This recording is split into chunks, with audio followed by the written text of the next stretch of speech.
Hoy me encuentro con el ingeniero William Salazar, al que voy a entrevistar con la pregunta propuesta de la actividad. Buenas noches, ingeniero. Buenas noches, Betty. La primera pregunta que le voy a realizar, ingeniero, ¿usted cree que la ciudad es un escenario propicio para la paz? Claro que sí, Betty. El hecho de que en una ciudad como Bogotá estén ubicadas las instituciones administrativas y militares la convierte en un sitio muy seguro y por ende un espacio muy propicio para la paz. Obviamente es diferente hablar de la paz a nivel regional que hablar de una paz a nivel local. Cuando hablamos de la paz regional estamos hablando del proceso que se vino desarrollando desde los últimos años y el cual en ese momento ya finalizó y que afortunadamente tuvo un buen fin. La paz local de la que yo hablaría es diferente. Es una paz que no existe.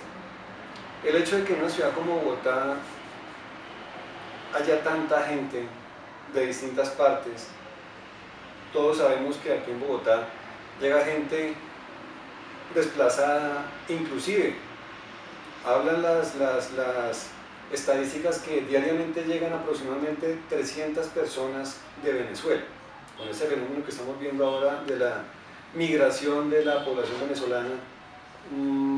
Está llegando una gran cantidad de población aquí a Bogotá, que están densificando aún más la ciudad. ¿Qué pasa con eso? Se fomenta la inseguridad, se fomenta la necesidad de trabajo, que aparte de todo pues no hay mucho, y eso la convierte en una ciudad insegura.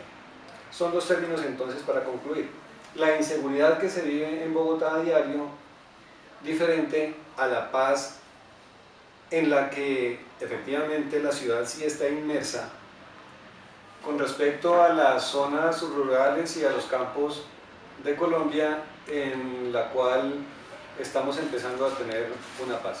Bueno, vamos con la segunda pregunta. ¿Cree que sea posible cambiar el contexto de la violencia que el país ha padecido durante estos 60 años? Esa sí es una muy buena pregunta y la respuesta es claro que sí.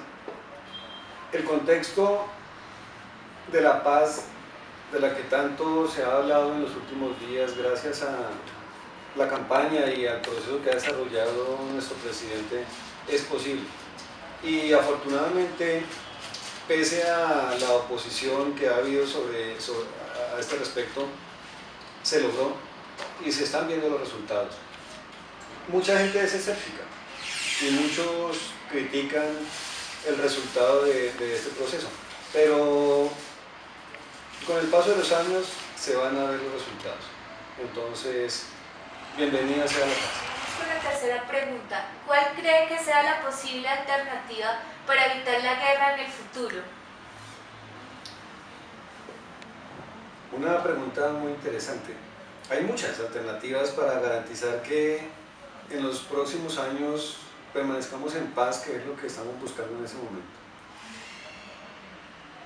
Una de ellas, y considero yo que es la principal, es fomentar la educación hacia la paz.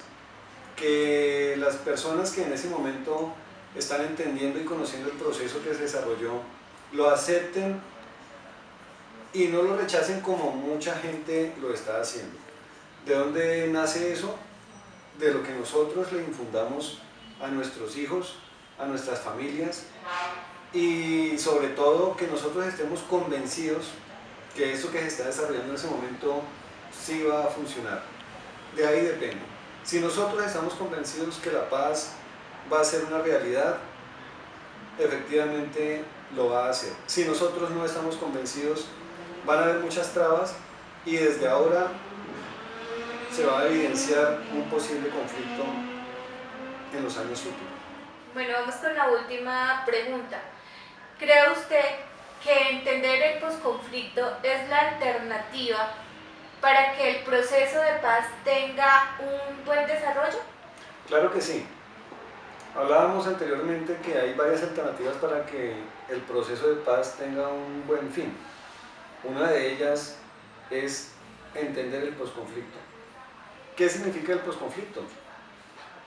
Tiene muchos aspectos que hay que lograr entender para que todos sepamos a qué nos estamos enfrentando con el fin de este proceso de paz.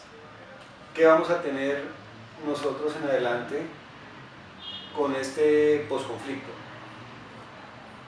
Vamos a estar rodeados de personas que antes eran guerrilleros, que antes pertenecían a fuerzas armadas ilegales y van a estar seguramente a nuestro alrededor.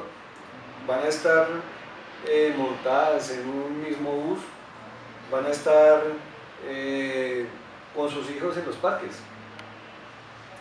Esas personas definitivamente tienen una cultura diferente a la nuestra, pero de eso se trata, de aceptarlas, de entender que si antes estaban en los campos con un arma y ahora están en la ciudad con sus hijos en un parque,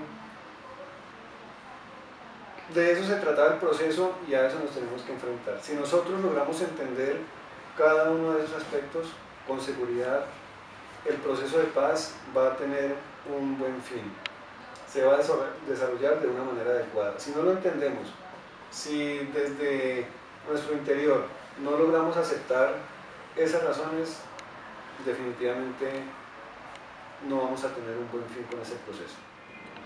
Bueno, ingeniero, muchas gracias por la colaboración, por haberme contestado estas preguntas y Muchas gracias a ustedes.